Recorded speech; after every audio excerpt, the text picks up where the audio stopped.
Hola, buenas tardes. Bienvenidos a esta charla sobre la participación gremial como estrategia para enfrentar los retos que imprimen las crisis sanitarias a nivel global. Quiero agradecer a la doctora Norma Moy por su invitación para participar en el marco de los festejos del Día del Profesional de la Psicología. Este día es importante para todos los que estamos trabajando como psicólogos, como psicólogas en nuestra sociedad. Por lo tanto, es importante para nosotros como profesionales activos en campo, comprometidos con una labor muy importante, como es el trabajo de la salud mental. Quiero agradecer también al doctor César Avitia por la gestión para este espacio. Y bueno, dicho lo anterior, me gustaría que comenzáramos con la charla que tenemos preparados para ustedes.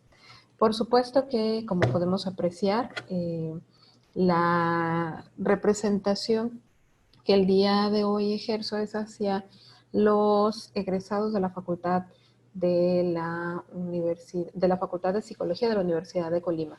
En este caso la FEUC, dentro de las estructuras gremiales, es donde me toca presidir actualmente el comité o la estructura que está trabajando, que está llevando a cabo labores. Mi nombre es Yesenia Rubí Graciano Hernández y bueno, la intención o el objetivo de estos minutos, de esta charla, es tener la posibilidad de conversar un poco sobre cuál ha sido el rol que hemos estado llevando a cabo aquí en el estado de Colima, cuál ha sido la dinámica que hemos adoptado para enfrentar esta crisis sanitaria. Si bien es bien sabido por todos las condiciones que estamos atravesando, la situación de distancia social que hemos llevado desde eh, poco más de 8 o 9 semanas para algunos de nosotros, sí ha habido la necesidad de que se reactiven algunos grupos de profesionistas, algunas disciplinas nos hemos activado, hemos buscado aportar para enfrentar esta crisis sanitaria y bueno, el día de hoy hablaremos un poquito sobre la labor que se ha llevado a cabo dentro de los egresados de la Facultad de Psicología. Como te decía, vamos a estar conversando un poquito sobre la participación gremial, es decir, los colectivos gremiales que hemos estado buscando por ahí aportar de manera sistemática y me parece que también es importante decirlo, de manera emergente ante esta situación que atravesamos. Para este fin creo que es importante comenzar por lo fundamental. Tendríamos que eh, remitirnos a los conceptos y pensar qué es una organización gremial. Bueno, de acuerdo por Tirado 2015, nos habla que las organizaciones gremiales son constituciones para definir, expresar, promover y representar los intereses y las preferencias de conjuntos de individuos que comparten una posición socioeconómica similar. Son los casos de trabajadores, los profesionistas, los agricultores, empresarios, maestros y burócratas. En el caso de nosotros estamos hablando de quienes estamos practicando una misma disciplina. Esta es la psicología. Estas agrupaciones asumen que recogen y representan los intereses y las preferencias individuales de los afiliados, los procesan y los transforman en, subrayo, propuestas generales de decisiones privadas o públicas cuya realización promueven. Otra importante tarea a su cargo es la de construcción simbólica de sus afiliados y de sí mismas para el conjunto de la sociedad. En estricto sentido, las organizaciones gremiales constituidas por profesionistas lo que buscan es el desarrollo de prácticas que permitan el crecimiento de la profesión dentro del contexto social a donde pertenece, en este caso de Colima. Busca también ejercer dinámicas de autorregulación, es decir, tener la capacidad de abrir diálogos que nos permitan conversar con los mismos profesionistas del mismo contexto, para poder identificar aquellas prácticas éticas, para poder identificar áreas de oportunidad y tener las posibilidades de vigilar y promover el cumplimiento ético de nuestras labores, ¿sí? Para esto es importante pensar. Estaba reflexionando sobre dónde partiríamos si estamos pensando que la discusión tendría que ir o tendría que partir de la participación de los profesionistas en cuerpos gremiales. Es importante recalcar aquí que tendríamos que definir entre participaciones académicas, que son las que se realizan dentro de las universidades, las cuales le dan el estatus de ciencia a algunas disciplinas, es el caso de la psicología. Y por otro lado, otro tipo de organizaciones como las que agrupan a los profesionistas que están en campo, es decir, que no necesariamente tienen prácticas académicas. En este caso, se me ocurrió pensar sobre cuál habría sido el proceso en el que la psicología se ha instalado dentro de la sociedad mexicana. Y bueno, al hacer un recorrido sobre la historia, un grueso recorrido, porque la verdad es que tenemos registros de psicología desde la época prehispánica. Si revisamos por ahí las construcciones o las apreciaciones del ser humano que tenían nuestros antepasados, bueno, podemos encontrar muy antiguas aproximaciones a la psicología. Pero pensando en la psicología contemporánea, podemos partir desde esta línea de tiempo que te comparto. Aparece en 1567 el primer hospital psiquiátrico de México. En 1773 aparece por aquí ya un personaje, José Ignacio Bartolache, quien realiza los experimentos psicofisiológicos con animales y observaciones clínicas en humanos.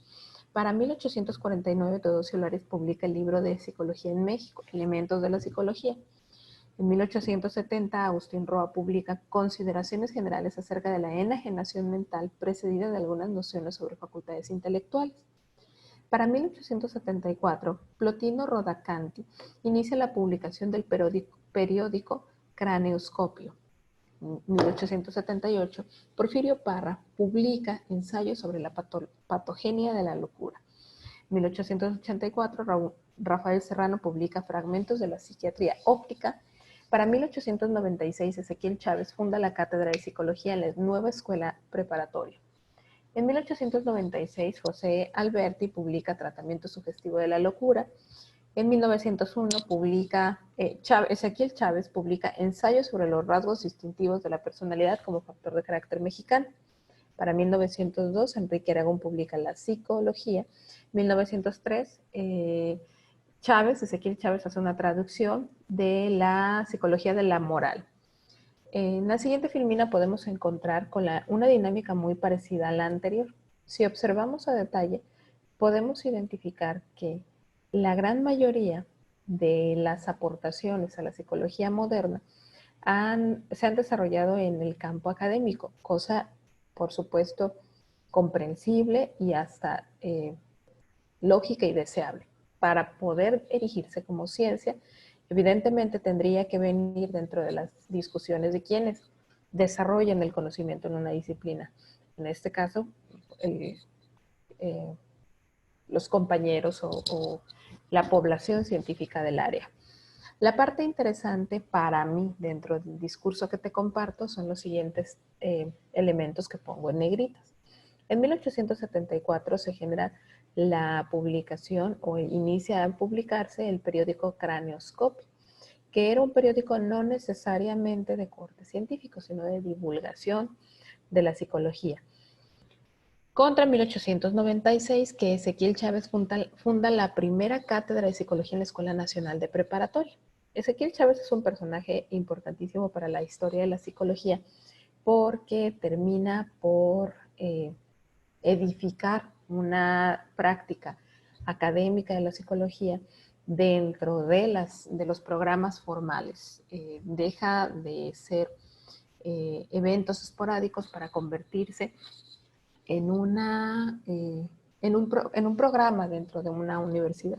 Esto es en 1896. No es sino hasta 1938 cuando se funda el primer curso de psicología como posgrado dentro de la Facultad de Filosofía y Letras de la UNAM.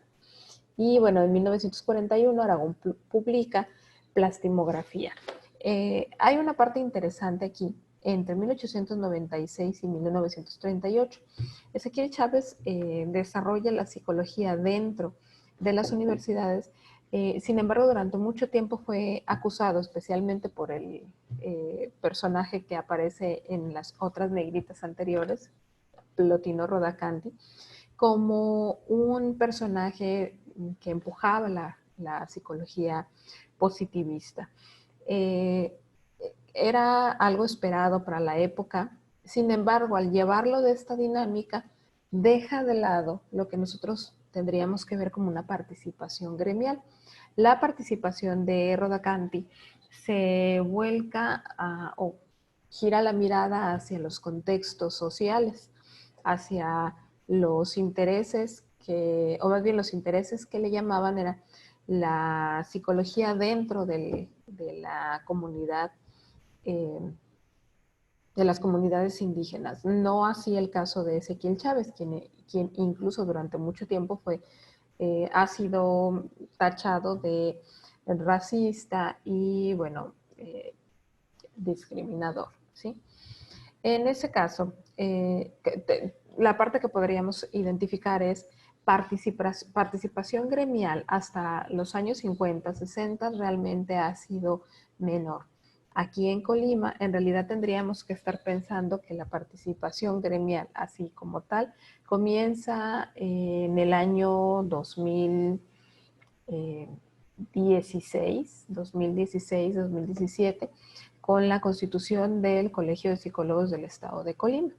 Ha habido otros organismos anteriores o que a la par que este organismo buscaron promover una participación gremial.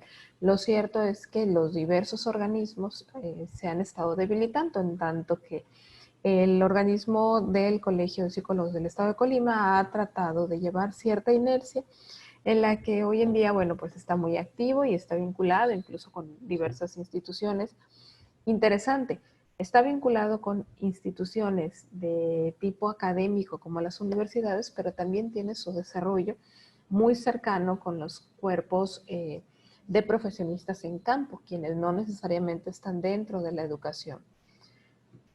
Ahora, la discusión del día de hoy yo te la quiero compartir en este contexto. ¿De qué manera los cuerpos gremiales o de qué manera los colegios o las asociaciones de profesionistas pueden representar una participación importante en fenómenos de crisis sanitaria como la que estamos viviendo?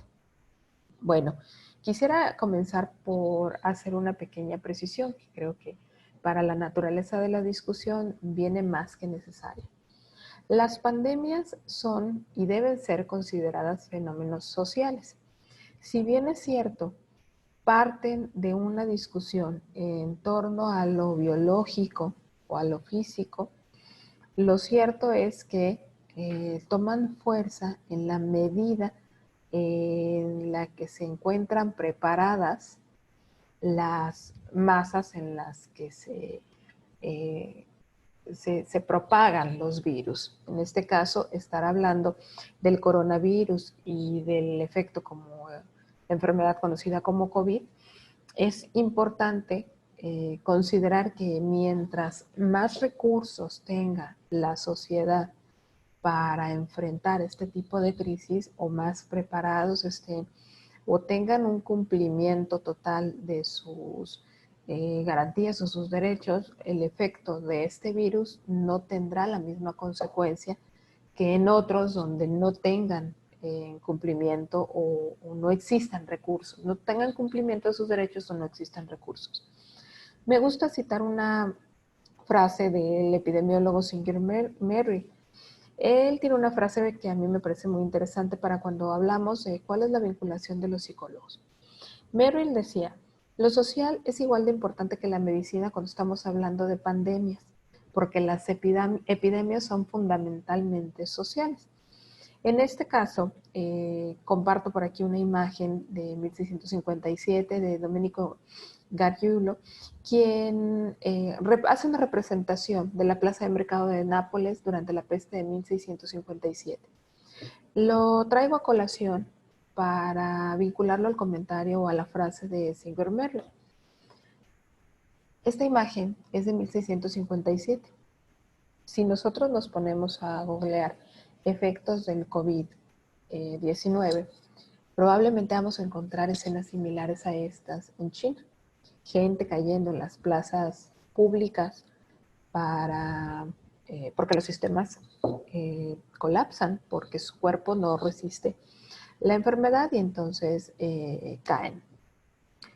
Nada diferente a lo que podemos ver aquí. O de repente la imagen del caso de Ecuador, que se hablaba de un sistema de salud colapsado, que había una muy poca capacidad de respuesta del Estado para hacer frente a la crisis.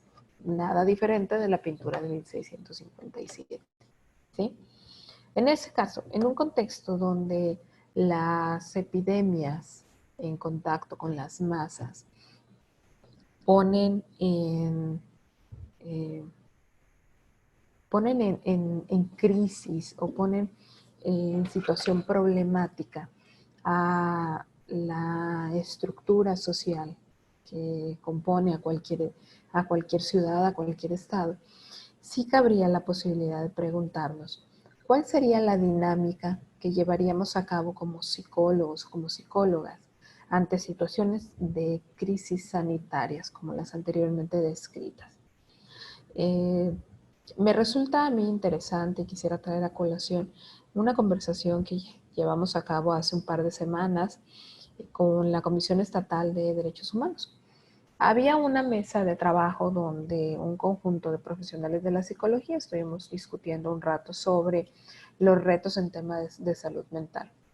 Me resultaba muy interesante escuchar a los compañeros, compañeras, decir que el reto en la época del COVID era conservar la salud mental, conservar una estructura y conservar esta funcionalidad del ser humano.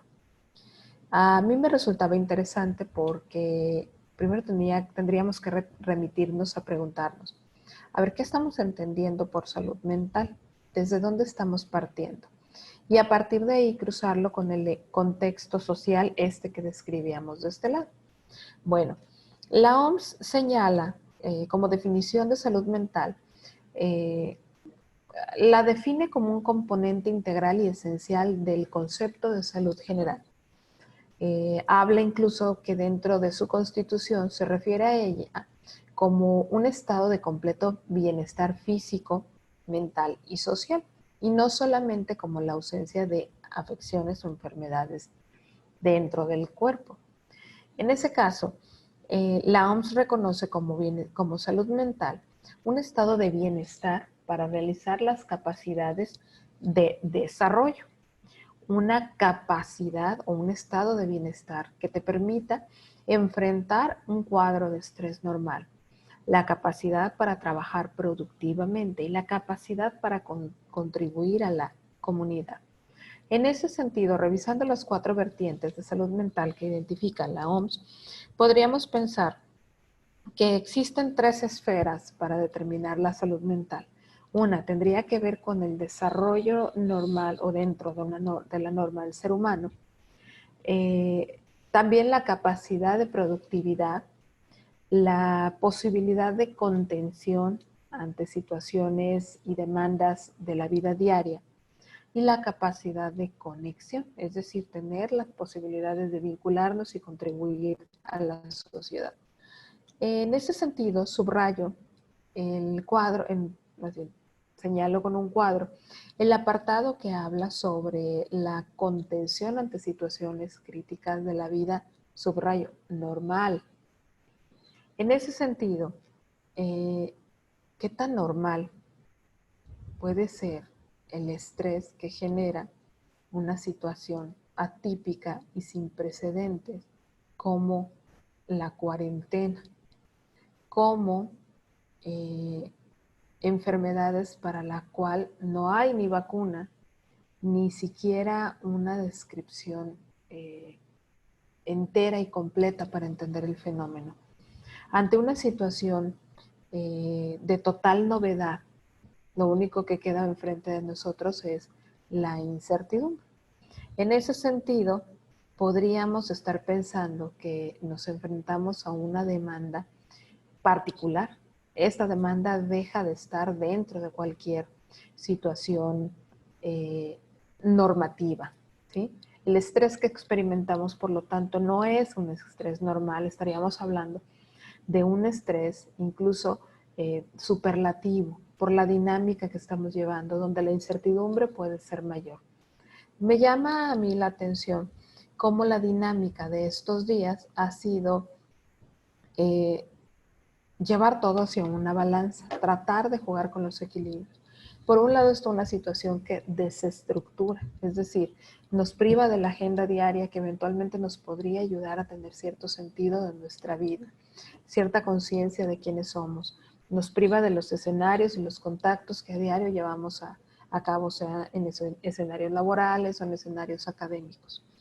Pero por otro lado, así como existe la dinámica que pone en crisis, que mete demanda y que desestructura, también ha surgido un fenómeno que exige el mantenimiento de cierto grado de productividad. Y me parece que el sistema que más ha sido blanco de esta dinámica ha sido el sistema educativo. Ante un panorama incierto como la crisis del COVID, aparece una dinámica de exigencia, no solo de contención.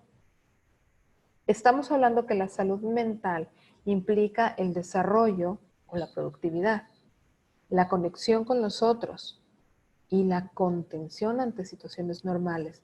Pero aparece de repente una situación atípica, anormal, y existe un fenómeno en el que se exige cierta productividad.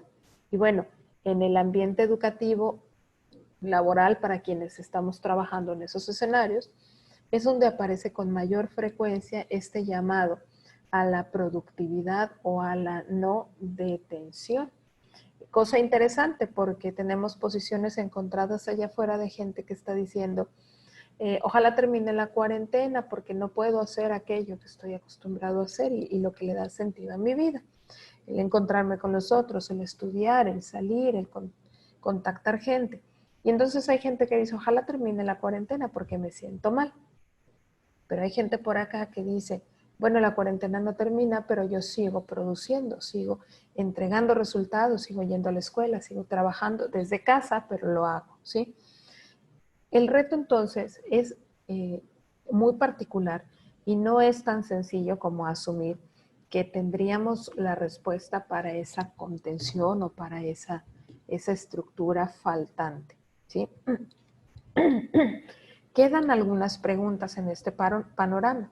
Si estamos entendiendo la salud mental como la capacidad para desarrollarte o producir, como la capacidad para resolver o enfrentarte a las demandas de estrés dentro de una situación normativa, la capacidad para vincularte con tu comunidad, quedarían las preguntas: ¿qué de la salud mental tendríamos que proteger en estos días?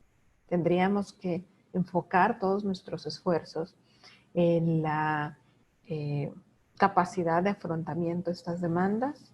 Tendríamos que mantenernos o superar esta productividad en aras del desarrollo, o tendríamos que estar promoviendo los vínculos aun cuando la demanda es de aislamiento social. ¿Cómo hacerlo? Cualquiera de las respuestas para estas dinámicas, ¿cómo hacerlo a gran escala?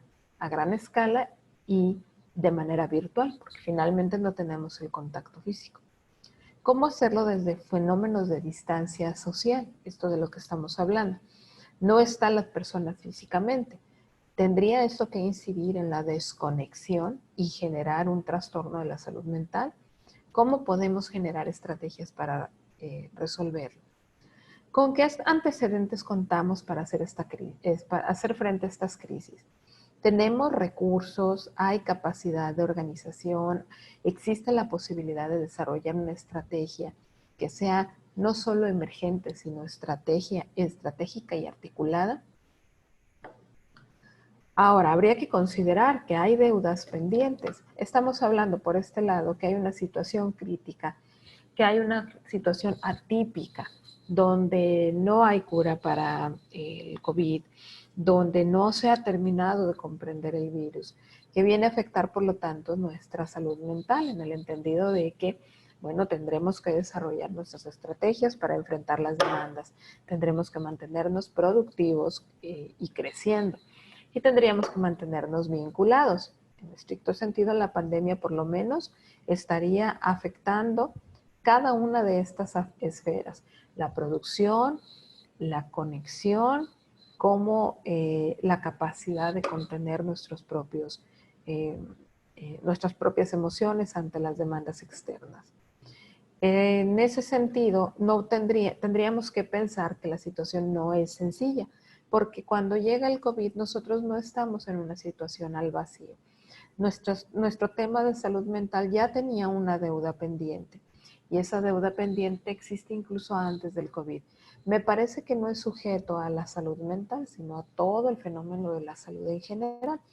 Tenemos sistemas con años y años de mala administración o de toma de decisiones poco favorecedoras. Pero particularmente quisiera hacer énfasis en 4 puntos que aparecen como informe del Centro de Estadística del Foro Consultivo de la Oficina de Información Científica y Tecnológica para el Congreso de la Unión 2018. Ellos mencionan 4 puntos preocupantes que se vuelven relevantes para el día de hoy.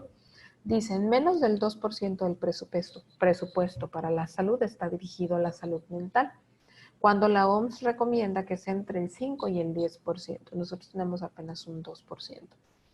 Existe también una carencia de políticas de atención comunitarias en temas de salud mental. Es importante también observar que el 17% de la población en México ha desarrollado o desarrollará al menos un trastorno mental en su vida. Y bueno, finalmente entender que las carencias de estrategias sólidas para atención de la salud mental, ante las carencias de estrategias sólidas, han surgido solamente estrategias emergentes. Todos los días, desde hace semanas, estamos observando las conferencias de salud que emite la gente de gobernación. Todos los días puntuales, 7 de la tarde, sábado, domingo, entre semana, el día que sea. Puedo contar con una mano las ocasiones en las que se ha hablado de salud mental como tema central. Sí ha habido situaciones periféricas que definitivamente están vinculadas a la salud mental. ¿De qué estoy hablando? Si estamos hablando de temas de violencia de género, aun cuando no parte de un discurso de salud mental, los que trabajamos psicología sabemos que hay una vinculación profunda. Ok. Si estamos hablando de discapacidad o discriminación, cualquiera de estos fenómenos tiene una misma vinculación como lo tiene el caso de la violencia de género. A eso hace referencia el foro consultivo de la Oficina de Informática. Hay estrategias, pero las estrategias son emergentes antes que tener un trazado lógico para el alcance de metas. En ese sentido, habría que recuperar entonces la importancia de la atención a la salud primaria. Me parece que el fenómeno del COVID, en términos de salud mental, tendríamos que estarlo observando en función de lo que ha sucedido en otras ciudades, en otros contextos. Quienes tienen sistemas de salud que cumplen con los niveles de atención primaria, esto es promoción, prevención, tratamiento y rehabilitación, antes del fenómeno, es decir, quienes no carecen de esta deuda, más bien quienes carecen de esta deuda pendiente, quienes están avanzando con estrategias muchísimo más amplias y con una mira mucho más benévola hacia temas de salud mental, tienen mayores posibilidades de recuperarse de esta situación crítica. Eso es observando los niveles de la atención primaria de la salud, es decir, cuentan con estrategias definidas y claras para la promoción de la salud. Cuentan también con estrategias para prevenir problemáticas específicas.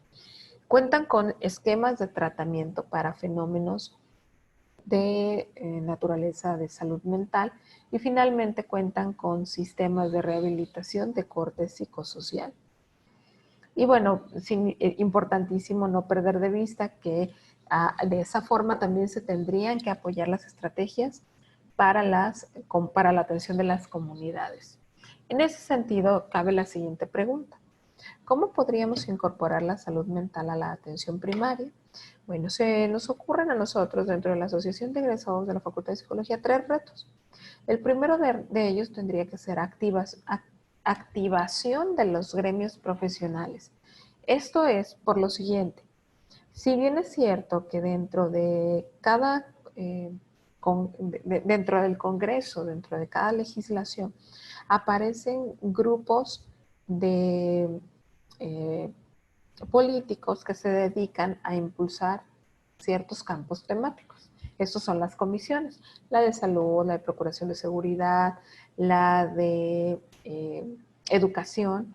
Bueno, lo cierto es que ellos tendrían una visión parcial de lo que tendría que ser al no tener la formación en la disciplina que observan o que incide en sus agendas. Esto es, si eventualmente hay la necesidad, que la hay en Colima, de la creación de una ley de salud mental para poder combatir estratégicamente algunas problemáticas, tendrían que ser los profesionistas involucrados con la salud mental, los que estén buscando el compromiso para incidir en políticas públicas que permitan el desarrollo o incluso la erradicación de problemas.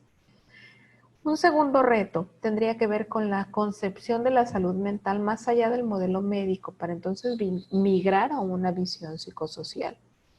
Hay una dinámica interesante que ha venido haciendo el Colegio de Psicólogos del Estado de Colima.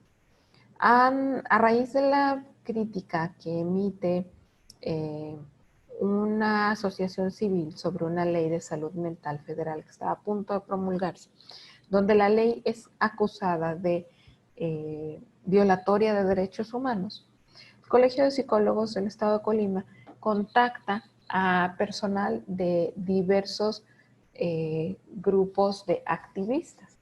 Y entonces, al acercarse, se dan cuenta que hay un distanciamiento enorme entre los profesionistas de la salud mental y las personas que viven con las condiciones, de tal forma que la concepción de salud mental aún está concebida desde un enfoque médico y no desde la vivencia de las personas bajo X condición. ¿Sí? Ese es un reto importante entonces para nosotros, el acercarnos y abrir diálogo con un enfoque que involucre más variables más allá de lo médico, que contemple las expectativas, las realidades, que involucre a los cuidadores de las personas que están siendo víctimas de alguna condición. Y bueno, el tercer reto es promover estrategias psicoeducativas respecto a la salud mental para el autocuidado, especialmente con la promoción de la salud mental y la prevención de la misma. Estos son los primeros dos niveles de atención a la salud, atención primaria de la salud. ¿Sí? En estricto sentido, se me ocurre a mí ir aterrizando la conversación ya a lo que hacemos dentro de la asociación. La Asociación de Egresados de la Facultad de Psicología también tiene muy poco tiempo. Son de las estructuras más jóvenes que existen y bueno, actualmente estamos trabajando en este proyecto desde noviembre del año pasado. ¿Sí?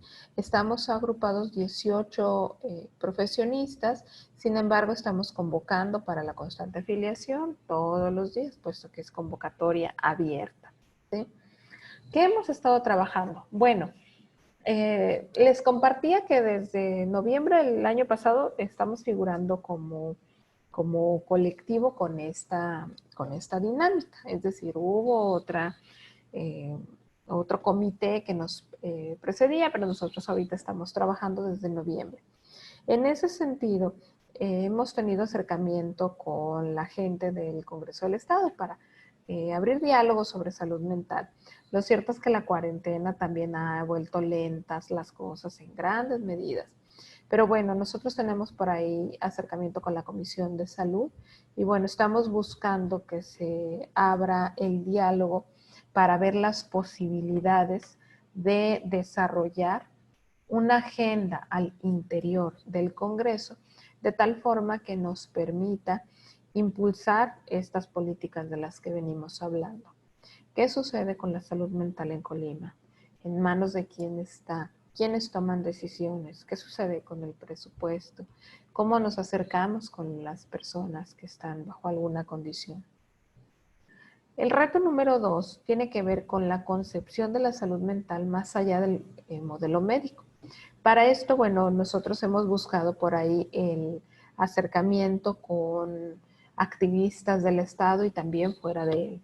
Por ejemplo, el próximo sábado 23 de mayo a las 6 de la tarde tendremos una charla con el maestro Ángel Pimentel Pinedo, quien es el presidente de la División de Psicología y Diversidad Sexual del Colegio de Profesionales de la Psicología del Estado de Jalisco. Bueno, Jalisco lleva por ahí un rato picando piedra para la promulgación de leyes que favorezcan a la comunidad LGTB, que les permita la garantía de sus derechos. Bueno, eso es una de las dinámicas que nosotros como colectivo hemos estado haciendo. Nos acercamos con los gremios, nos acercamos con colegas, nos acercamos con las asociaciones civiles y buscamos abrir este diálogo para ampliar también la perspectiva de los enfoques de atención. Y bueno, esta última imagen tiene que ver con campañas que hemos realizado a raíz de la cuarentena. Me parece que todos estamos en las mismas condiciones. De marzo a la fecha hemos estado guardados en casa. Claro que México es diverso, claro que México es de desigualdades profundas y entonces no todos tenemos la capacidad de quedarnos en casa y no todos tenemos la capacidad de mantenernos en trabajo en casa, trabajo de oficina en casa, el home office. En ese sentido, nosotros hemos buscado espacios para dar difusión a estas técnicas de autocuidado de las que hablábamos. Hemos generado una serie de conversaciones, conversatorios online, que a la fecha nos ha permitido tener 16 encuentros ya concluidos con profesionistas de Mazatlán, de Sonora, de Puebla, Tabasco, de Chiapas. Y bueno, me parece muy interesante porque en algunas de las conversaciones hemos tenido participantes hasta de Argentina como de Ecuador. Tenemos en puerta, te decía hace ratito, la charla del maestro Pimentel Pinedo. Tenemos por ahí una participación también con la doctora Carolina Santillán Torres Torija, que es la directora del CREAS de la FES de Iztacala, de la Facultad de Psicología de la UNAM. Y bueno, tenemos por ahí también para este viernes un conversatorio con el maestro Hugo Rangel sobre contingencias sanitarias, psicológicas y educativas, un diálogo sobre las urgencias en estos contextos de cuarentena. Y bueno, del lado izquierdo podemos ver también una campaña de donación de libros que hemos trazado desde marzo, febrero, marzo, para beneficiar precisamente a estudiantes de la Facultad de Psicología. Lo cierto es que la cuarentena pues nos ha migrado a tener una dinámica muchísimo más online y menos de contacto. Esa ha sido la dinámica que dentro de la Asociación de Egresados hemos llevado a cabo. Lo cierto es que nuestra naturaleza tiene mucho que ver con un sentido de agrupación de profesionistas que egresan. Tiene mucho que ver también con el sondeo de las necesidades de los recién egresados, con el apoyo de quienes tenemos años ya en el campo laboral y tener la posibilidad de vincularnos con los nuevos. Dejo aquí mis datos para quien tenga la intención de acercarse a la asociación y ver qué es lo que estamos haciendo, de qué manera pueden aportar. Quedo a disposición, ahí aparece mi correo electrónico, vivo todo el tiempo conectada. Me daría muchísimo gusto que se sumaran y que tuviéramos oportunidad de ampliar esas evidencias y esos retos. Me parece que todo lo que hagan los cuerpos gremiales, siempre que se manejan desde la colectividad, el beneficio es compartido. Se benefician los clientes que reciben un trato digno. Se benefician los colegas que nos visibilizamos unos a otros. Y bueno, se determina por enaltecer la profesión. Eso siempre es una dinámica muy noble, muy necesaria, además. Muchísimas gracias por la atención, muchísimas gracias por la invitación a la Facultad de Psicología. Ha sido un placer coincidir y bueno, cerraría con la frase ya famosa del icónico doctor Gatell. Por favor, quédate en casa.